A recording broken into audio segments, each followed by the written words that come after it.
and welcome to CrimeDivers. I'm Laura. And I'm Jill. And welcome to today's episode. Hello everybody. Welcome along. So Jill, before we start, we've got a quick thank you to say.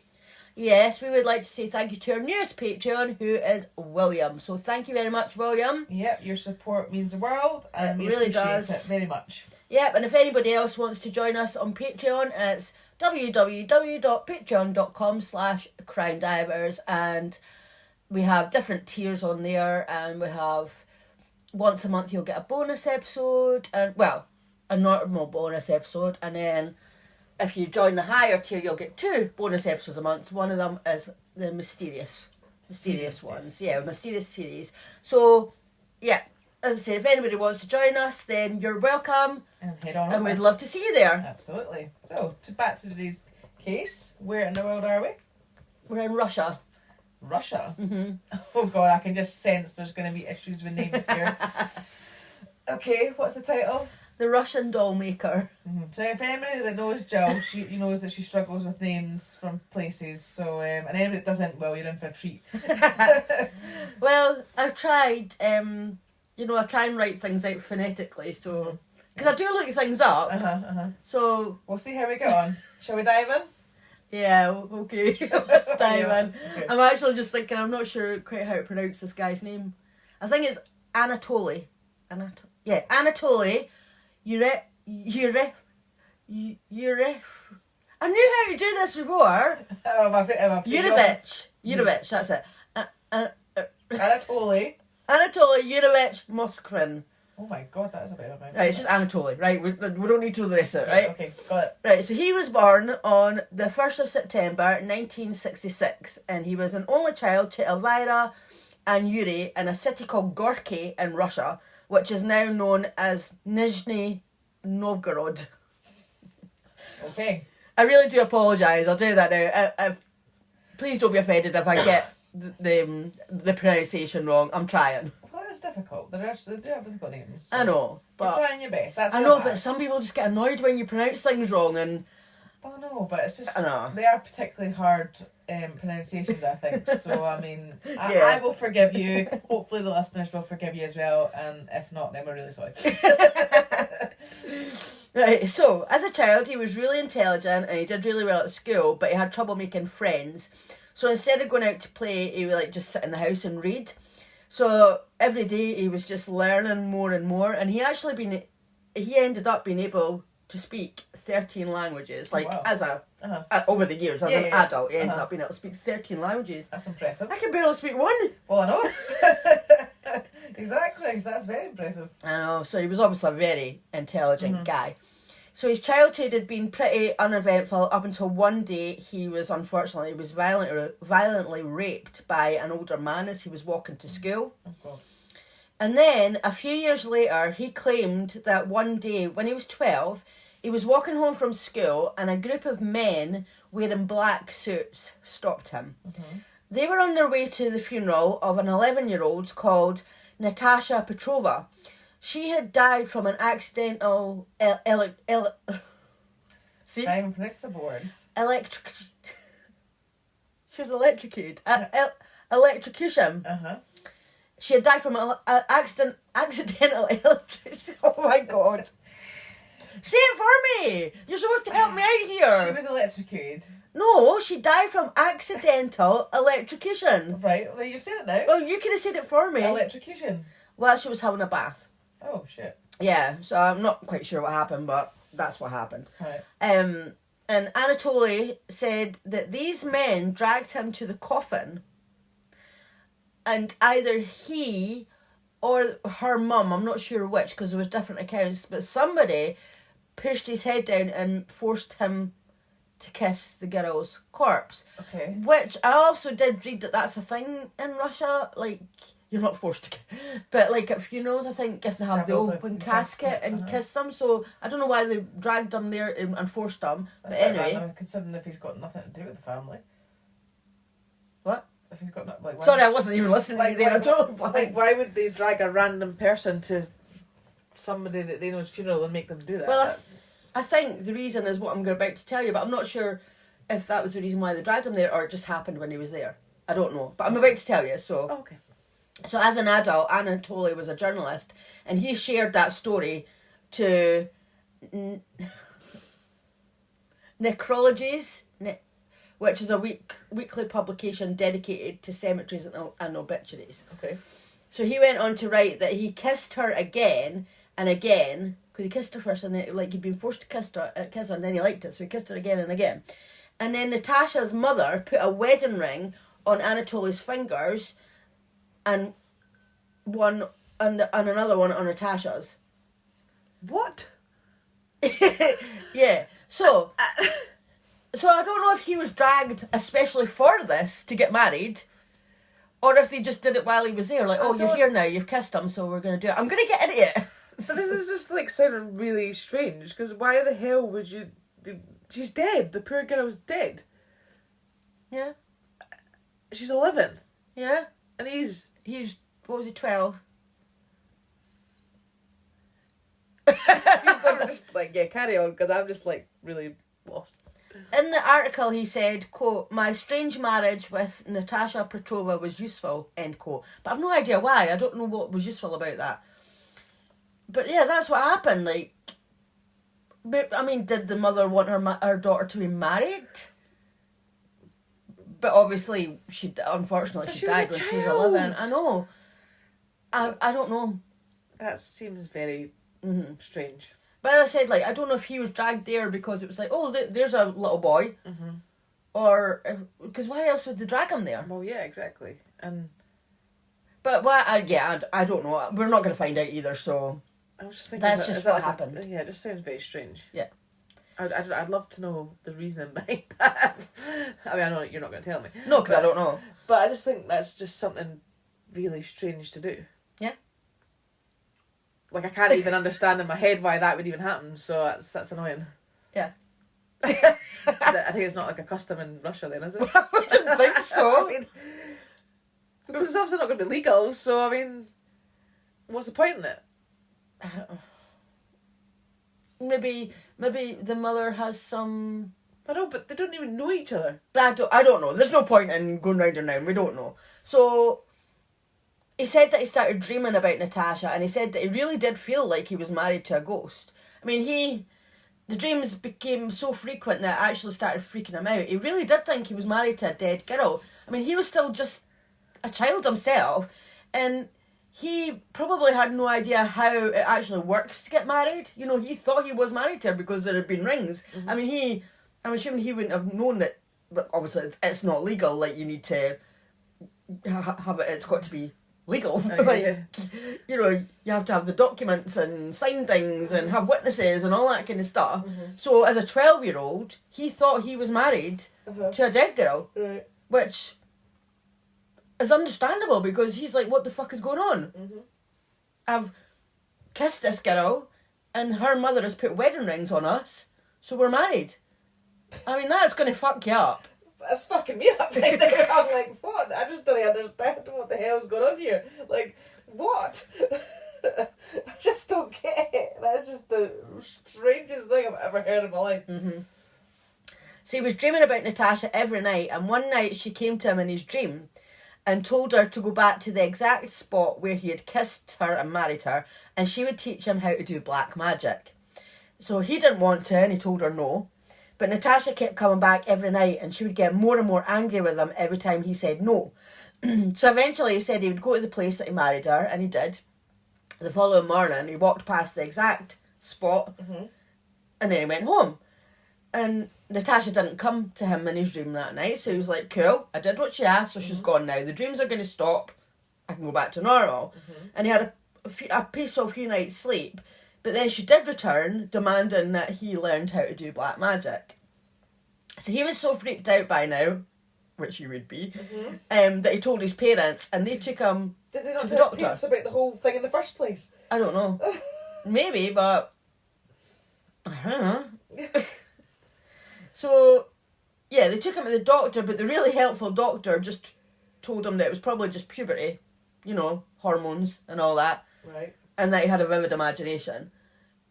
And I'm like, but if somebody's having really bad dreams and really vivid dreams, that's more than just puberty and having a vivid imagination. That's psychological. Yeah. That's yeah, it's psychological. He's been Uh-huh. damaged, Yeah. obviously. Clearly. So he had been refusing to sleep because he was scared, because obviously if he was dreaming about Natasha. Mm-hmm. So the doctor prescribed him some sleeping tablets. But so when he went home, he took the medication, he took the sleeping tablets, and he went to sleep. But he just dreamed about Natasha again. This time she told him that if he wanted to get rid of her, then all he had to do was a black magic ritual, and she would leave him alone and start visiting someone else. So she told him to get someone else's tooth. Okay. Then the dreams would start happening to them instead. So he was like, yeah, no bother, easy. And he went to a boy that he didn't like at school and somehow managed to get one of his teeth. I don't know if he punched him or... Okay. I have no idea. Right. But he did actually manage to get his tooth. Right. So that night, he put his tooth under put the boy's tooth under his pillow, Uh-huh. and Natasha left him alone and she never came back. Okay. So, although all that business freaked him out, Mm-hmm. it did lead him to a fascination with the dead. Okay. And he started like wandering through cemeteries, like you like to walk through cemeteries, which, been there, done that. Yeah, I've walked through the cemetery before. I don't say I've enjoyed it, but I've walked through it. I've walked through one and been freaked out because there's a horrible evil spirit in that one down the road. Oh, is that the, what is it? Is it St. Mary? Is it? St Mary's, yeah. And There's there's a, that one bit, there's like a tomb, or not a tomb, but a walk-in bit. yeah, there's something evil in there. Mm. Anyway, so yeah, this is something that, and he actually ended up making some money out of this as well, a job out of it as well. So he used to walk through cemeteries, and he said that from 2005 to 2007, he claimed to have visited 752 cemeteries in Nizhny Novgorod. That's a lot of cemeteries, 752. Mm-hmm. That is a But lot. that was part of his job. Right. But we'll get to that. But even though Natasha didn't come back, he would still go to the cemetery where she was buried, which I thought was strange, because I thought, well, you were glad to get rid of her out of your dreams. You weren't dreaming about her anymore. So visiting her grave, would you not think she might come back? Well, yeah, Because exactly. if she's going to be in your in your mind, Uh-huh. yeah. But yeah, he would visit her grave, and throughout his teenage years, he started visiting cemeteries every day. So he went to Moscow State University and studied philology, which is the study of language and oral and written historical sources. And after graduating, he became well known in academic circles. His main areas of academic interests were Celtic history and folklore, as well as languages and linguistics. He had a collection of over 60,000 books, so he was definitely well read. Uh-huh. He was described as both a genius and an eccentric. Did I say that right? Yes. Eccentric. Yes. Because I spelled it wrong. I just realised that when I was looking at it. That's not how you spell it. Yeah. You know, you said it correctly. By now, his interest in cemeteries and by now, as well as his interest in cemeteries and death, he was also into the occult and burial rituals. In his student days, he joined a Luciferian society. So I looked this up because obviously I've heard of Lucifer, but I've not heard of a Luciferian society. No. So I googled, and there's so many different websites about all that, I'm not even going to pretend that I read and understood it all. But the GB Times says, quote, Luciferianism is a belief system that worships Lucifer as a symbol of enlightenment, knowledge and wisdom. It is a religious and philosophical movement that seeks to understand and embrace the darker aspects of human nature, exploring the deeper mysteries of life and the universe. Luciferianism draws its roots from Gnosticism, a Christian heresy that focused on secret knowledge and various ancient pagan beliefs. Luciferianism emphasises individualism, personal responsibility, and the exploration of the self to achieve enlightenment and knowledge.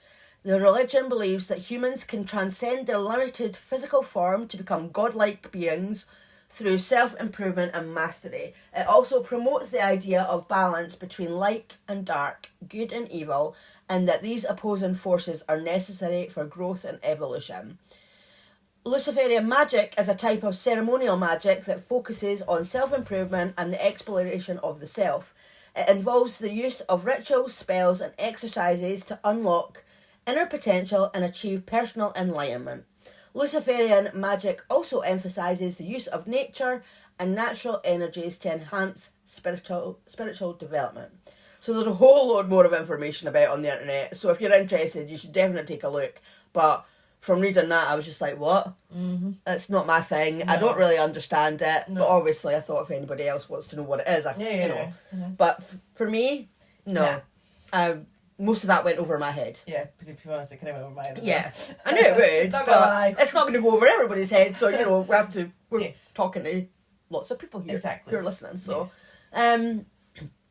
but what Anatoly did in this society was like rituals with dead animals, black magic exams, and because of the vows that he took, he never moved out his parents' house, he never drank alcohol, never smoked, never had sex, never got married. Right.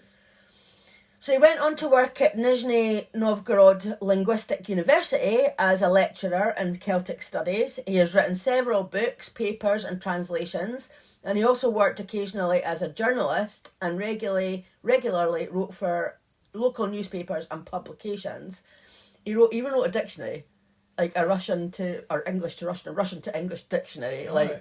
You've got to be, to write a dictionary, mm-hmm. Wow. Mm-hmm. He was also considered an expert on local cemeteries, which I'm not surprised at, considering the amount he visited between 2005 and 2007. Mm-hmm. He was still taking his daily walks around cemeteries, and he was offered a job to help a guy write a book about the cemeteries and the people buried there. So this is why he visited so many between 2005 and 2007. Uh-huh. He would write detailed notes about the people who were buried there, and he would look up their histories and find out as much as he could about the deceased and pass the information on to the guy for this book. Okay. Uh-huh. He became obsessed in Druid practices. Druids are priests in the ancient Celtic religion, and he found out that Druids slept on the graves of their dead to communicate with them. Oh, okay. He found out that native Siberian tribes slept on the graves of their dead too. So he thought, well, if it's good enough for them, it's good enough for me. Mm-hmm. And for about 20 years, he would often sleep on children's graves to speak to them to see if they wanted to be brought back to life, which I'll tell you a bit about in a minute. Mm-hmm. So when Anatoly was 37, he found himself a girlfriend called Yulia, but they didn't have a sexual relationship because, remember, he's abstained from that. Uh-huh. But neither of them, and like she wasn't like interested in that either. All right, okay. But Yulia wanted a child, but they weren't going to have sex, so obviously it wasn't going to happen that way. So they decided to apply for adoption. All right, okay. And Anatoly had always wanted a daughter so he could pass on his morbid knowledge. Don't know why he couldn't pass it on to a son, but hey-ho, he wanted a daughter. Right. But their application for a child was denied because they weren't married and because he was in between jobs, so he wasn't earning much money at that point. Uh-huh. And they didn't want to get married, so they weren't going to get married just for that, the adoption. Well, I don't know if Yulia I actually don't know if Yulia wanted to get married, but Anatoly, he didn't want to get married. Mm. So eventually they split up. Right. Because obviously it wasn't going anywhere, was it? So one night when he was sleeping in a cemetery, for some reason there was an empty casket left in the cemetery, and it was left open. Right. So, and somebody was going to be buried in it the following day. I don't know why it was outside. But he decided that he wanted to see what it'd be like to sleep in a coffin. Oh my gosh, right. So he did, and he had the best night's sleep in it. Like, how sick is that? Somebody's going to be buried in that tomorrow. Like, you've, what's the word? You kind of, violated that. Yeah, like, that's not the word I was looking for, but I know what you mean. Yeah. I honestly cannot think of the word. But yeah, like, that was for somebody else, and you've just... Yeah, like... What is that word? Contaminated it, or... We're thinking all on the same lines, but we're not getting the right word for it. But yeah, that's not right. No. That is not right. Like, kind of spoiled it. Like, that should be pure and fresh for that person. Like, it should be respected. I know what you mean. Yeah, so that, to me, that is sick. Mm-hmm. So in 2009, locals started to notice that their loved ones' graves had been disturbed, and some of them were completely dug up and bodies were missing. Mm-hmm. So over the next couple of years, every now and again the police would get a report about a grave that had been messed with in some way. Right. And they would look into it and try and find out who was doing it and where they were taking the bodies, but they just never had much luck. Then, oh God, this is going to be funny. Then in 2012, there was a terrorist attack at... I was going to say, that's not funny. No, that's... Sorry. Oh my God. That sounded really bad. That's not what I meant. I just saw the word that was coming up, and that was what was going to be funny, yeah. So, no, not funny that there was a terrorist attack. But they were at Domodedovo Airport. Okay. Right, I'm not even going to try and pronounce it again. No, yep, we'll go with that. It's an airport in Moscow, so there was a terror attack at this airport. Uh-huh. And shortly afterwards, authorities heard reports of Russians desecrating Muslim graves in Nizhny Novgorod. So this led them to actually catching Anatoly painting over the picture of on a Muslim's grave. Oh, right. Never find out why he was doing that. Mm. So 8 officers went to the apartment that 45-year-old Anatoly lived in with his parents to gather evidence, and I'm sure they probably got the shock of their lives. Oh God, what have they found?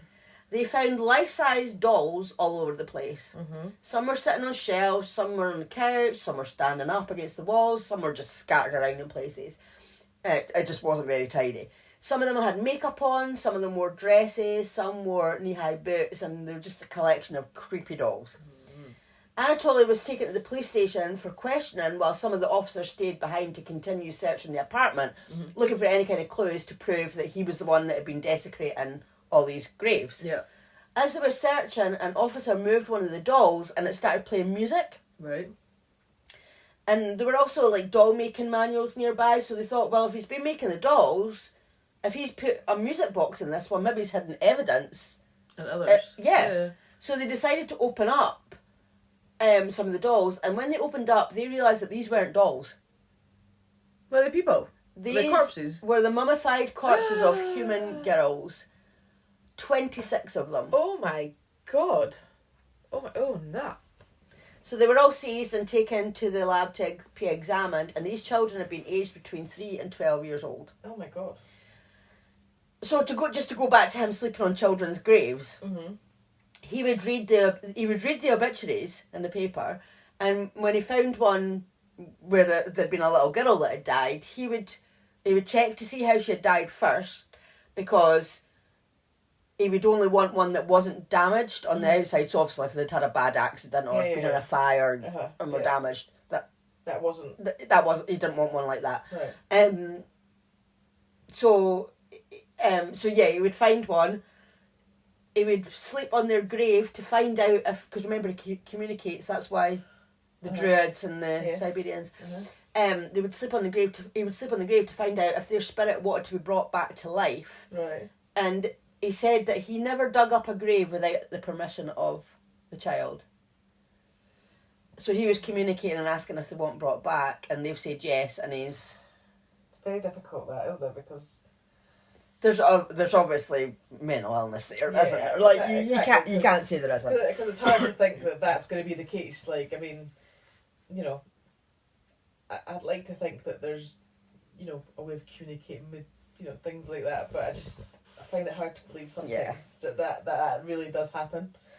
So he had researched mummification theories and techniques so that he could preserve the bodies. So he dried the corpses using a combination of salt and baking soda, and he would leave them somewhere hidden in the cemetery to dry them out. And then once they were dried out, he would take them home. Okay. And he would put either fabric or masks on their faces and fabric on their hands, and he would dress them up. He would have tea parties with them. He would celebrate their birthdays with them. He would put cartoons on for them. And he would put either buttons or toys' eyes in the girls' eye sockets so that they could watch the cartoons. Oh my God. All of their chests had been cut open and would have like a music box or a toy or something inside so that they would make a noise when he moved them. So to him that was like, so that would be them really, talking. He wasn't able to really bring them back to life. He just... Well, that was what he was doing. They were his children. He was having tea parties with them, celebrating their birthdays, watching cartoons, Oh, okay. and putting things inside their chests so that when they made a noise, that to him, that was them communicating with him. That was them talking or singing. There were also some personal belongings inside them. So it must have been things like what they maybe had been buried with. You know, sometimes people put stuff in the coffins, don't they? Yeah. And he's taken them and put them inside of them. One of the girls had a hospital tag with the date and cause of her death, and a dried human heart was found inside another one. And he said that he loved most of his girls, but he had grown to dislike some of them, and he had put those ones away in the garage. Okay. I don't know why he grew to dislike them. I don't know. And he claimed that he had dug up the graves because he was lonely, and also that he was waiting for science to find a way to bring the dead back to life. So he was preserving them, waiting for science to be able to actually do it properly. Okay. His parents had no idea that these dolls were really human. He lived with his parents. Oh my God, so they were in there. Oh, of course, aye. Yeah. Oh But I think, I read in one article that they were away quite a lot. I think they maybe had like a holiday home or something like that. Right. So I do think they were away a lot, but they were spending time back at home, and they thought that they were dolls. They thought they were dolls. Not smell. I mean, I don't know. Well, yeah, they did, because, which I'll get into that as well, but Elvira, his mum, had said, quote, "We saw these dolls, but we did not suspect that they were there." Sorry, start again. "We saw these dolls, but we did not suspect there were dead bodies inside. We thought it was his hobby to make such big dolls and did not see anything wrong with it," end quote. Because if you think how big these dolls are as well, if you think about a normal doll, about how big a normal doll is, but obviously if these were real girls up to 12 years old, some of them are going to be like, what, 4 foot odds? Yeah. I don't know how tall a 12-year-old could get, but... Well, I know. I don't know, actually. Well, I'm like 5'3", so they're going to be... Well, I'm thinking about my daughter now. I mean, I'm 5'4", and she's already up to my shoulders, and she's not even 9 yet. No. So, yeah, I mean, so like a 12-year-old could be quite tall then. But that's just weird in itself. Like, even if she just thought that was his obsession of a doll, I just still think that... Did she not think that was a bit off? Well, Maybe, maybe, but if he's not... in her eyes, he's not doing anybody any harm, actually, so... yes, of course, You know, people... have different obsessions. hobbies and interests. I mean, she'll already know that he walks through cemeteries and, you know, Sure. Yeah, I suppose. so it's maybe just, he's my son, I love him, you know, he's maybe a bit quirky, but... So the neighbours, of course, were shocked, and said that, yes, they did smell a rancid smell when their apartment door was open, but one neighbour said they thought it was, quote, the stink of something that rots in basements of all the local buildings. Is that what? Is that what? Oh. They just think that all the basement, like... No. I mean, no. I mean, there are obviously there are smells around, obviously, yes, and you might smell, but I don't think it's a normal thing. I mean, like, there's always a cause of a smell, like why something smells. Like, it's not natural. It's obviously not got very high standards of ritual thing. they don't have very high standards of cleanliness in those apartments. Smells acceptable, no? Yeah, because, like, I don't know. I hate to think what it smells like. If the neighbours could smell that smell, the parents, what's yeah. his parents? If they're living in the apartment at times, whether they're aware or not, but when they are there, surely they must be aware. Maybe they're just that used to it. Well, nose blind. Is that the right word? Nose blind, yeah. I don't know. Maybe they have no sense of smell. Sometimes I find that, like, when we talk about a lot of these cases, I do sometimes struggle to think that this is actually somebody's real life that they've lived or witnessed. And this does not seem real, does it? It just does not seem real. Like, how do people, like, I'm just trying to imagine myself living with a son in an apartment with these dolls and one thing, but then for, like, smells, like, I get annoyed when I smell stuff. Like when I smell something that's not right, I'm like, what's that? Yeah. Like, what's that? And I have to, like, find out the source of that smell and be like, oh, why is there a smell? I hate anything smelling. Like, if there's anything that doesn't smell nice, it's like, right, what's that? I tell you, sorry, just to get off topic about it, I can tell you I had a disgusting smell the other day. So I was just sitting in the living room at home, and I was like, I smell something. And at first I was like, is it the dog? And I was like, no, it's not the dog. And I thought, she had an accident somewhere. And I'm like, no, it's not the dog. And I'm like, there's just smell of like, I don't know what, it was just an off smell. And I'm like, what is it? And it was like really faint. Like, it wasn't like strong. And I was like, it was really annoying me. So I didn't discover what it was for ages and ages. And then eventually I was like, I need a toilet. I've got a downstairs toilet. So I went to go to the toilet, realised my daughter had been in the toilet and hadn't flushed the toilet properly. And I thought, that's what the smell was all this time. Because the door was like slightly ajar, so it was like slightly open. I thought, all this time I've had this like little off smell that I've been smelling. And I was like pure blaming the dog, thinking the dog had obviously done something. It wasn't the dog at all. It was my daughter. She had been in the toilet. Thanks for that. Either not flushed it or not flushed properly. She's adamant she flushed it, and I'm like, I'm not sure, because obviously it was hard to tell with the toilet roll that was there. But I was like, you've definitely not flushed it properly or at all, and that is what I could smell. And I'm sure that me and our listeners really needed to hear that. I know, but my point being is that when you smell something, you investigate it. Yeah, it's like not a natural smell, as in like it's not something that you would expect to smell all the time. Then you would investigate, you try and find the source of it to get rid of it. Surely. Well, can I just say something that's totally off topic of this as well? Tell your daughter not to poo in the downstairs toilet. Yeah, that's true. In our old house, it was mainly because we didn't have a window in our downstairs toilet, but nobody was allowed to poo in. That was a pee-only toilet. If you want to poo, you go upstairs. That's hilarious. Anyway, I just think that it's just, like, as a human being, you're naturally surely programmed to, when you don't like a smell, like, you want to find out what it is and you want to try and get rid of that smell. And why would you want to live in a smelly house? That's I don't understand how they could just... I would have been like, excuse me, son, do you want to get this place cleaned up? I mean, like, even if they don't know where the smells are coming from, like, I'd still be like, and put your doll collection in your room, shut the door, and clean the rest of my apartment, please. I just find that hard to believe that they didn't, or they weren't aware of it, and they didn't, like, how could they live with that? Yeah, like, especially if the neighbours are smelling it. Maybe they both didn't have a sense of smell. It's possible. Well, you know. My husband doesn't have a sense of smell. That's very true. Which is great for me. You know that Mum doesn't really have a sense of smell. Does she not? No. I didn't know that. No, I didn't know that either. Why wouldn't she tell us that? I don't know. What a weirdo. Now I'll have to ask her about it next time I speak to her. Yeah. Well, right. She always says she doesn't smell things, and I'm like, especially with the dog, I'm like, how can you not smell that? Well, see, there you go then. Maybe his parents were like that.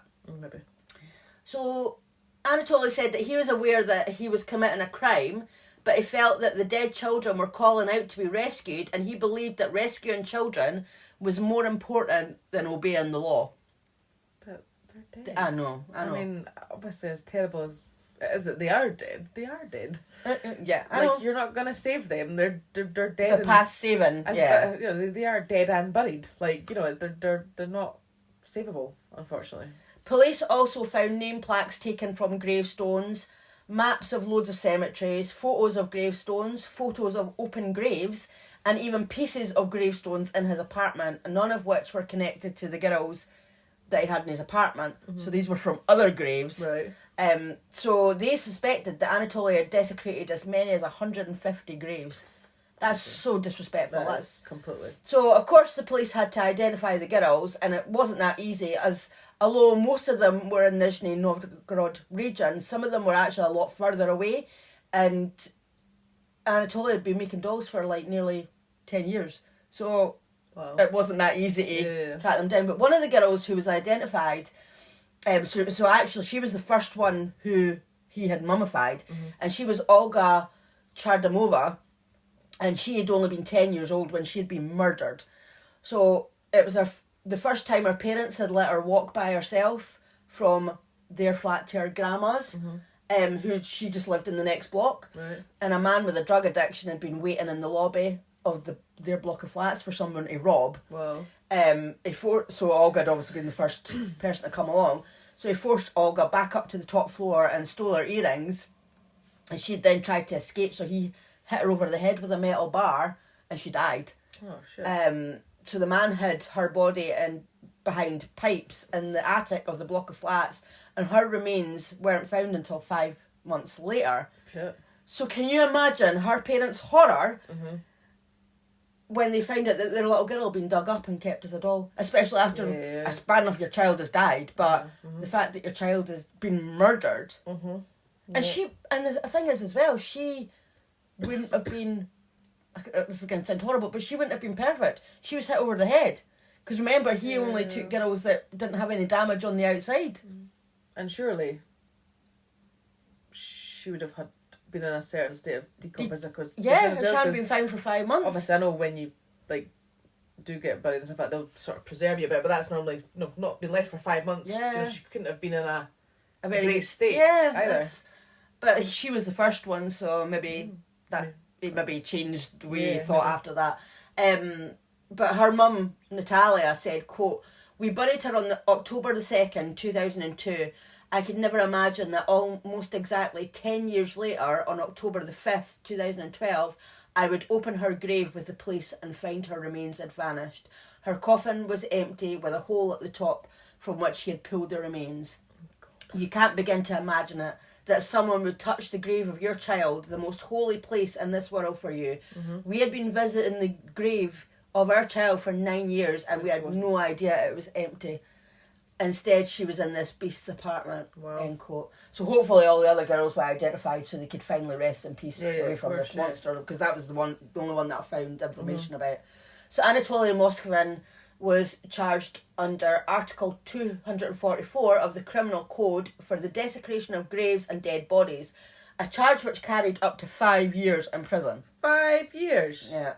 He was also accused of having defaced the graves of Muslims, which is considered a hate crime, but that charge was later dropped. So I didn't really find anything out about that, what the thing was with the Muslim thing, I don't know. So he had a psychiatric evaluation and was diagnosed with paranoid schizophrenia, and at a hearing in May 2012, he was deemed unfit to stand trial, releasing him from criminal liability. So he was sentenced to coercive medical measures and was moved to a psychiatric clinic. He was monitored for 3 years, and each year they deemed him unfit to stand trial. Right. And in 2014, it was stated that he would be kept at the clinic for longer. Then in 2018, his doctors stated that he was no longer dangerous and petitioned the court to release him for outpatient care from home. But then he had another psychiatric evaluation and they decided it was too early to release him. Right. In 2020, he asked to be released so that he could look after his elderly mum, but he refused to apologise to the parents of the mummified girls. He said, quote, "These girls are girls." Which, there are no parents in my view. I don't know any of them. Besides, they buried their daughters, and this is where I believe their rights over them finished. So no, I would not apologise. He then said, quote, "You abandoned your girls in the cold, and I brought them home and warmed them up." Abandoned them? Yeah. I don't think so. You buried them. Well, exactly. They died. Exactly. You put them into their resting place. I mean, that's not abandoning them. I'm sure they would not want them. Ideally, they don't want them to be there because they don't want them to be bloody dead. And imagine saying that, though, there are no parents in my view. I don't know any of them. So they don't count because I don't know them. Aye. And their rights over them finished when they abandoned them, basically. So they had no parental rights over them because they abandoned them. It's horrendous, isn't it? That's awful. So, and he also warned the parents not to rebury their daughters, as he will seek them out and dig them up again. Really? So, and as far as I can tell, he is still being kept in the psychiatric hospital. So sounds like that's for 10, 12 years that he's been. So it's actually better, because if he had been put in prison, that sentence only was up to 5 years in prison. Yeah. So he's actually better that he's been kept in psychiatric, because that's, as I said, that's been 12 years so far. Yeah, and he's still, as far as I can see, he's still there. To be fair, it doesn't. I mean, obviously, we obviously don't know his personal circumstances of over the years, but I mean, you know, if you're not fit to be released after that amount of time, you're obviously never fit to be released, and it doesn't sound like you should, because that's quite scary. It's awful, isn't it? Like, that's just terrible. The fact that these people have been visiting their daughters' graves and they weren't even there. Yeah, I know, that's terrible. And what was he doing to all the other graves, the other 150 other graves that he was desecrating?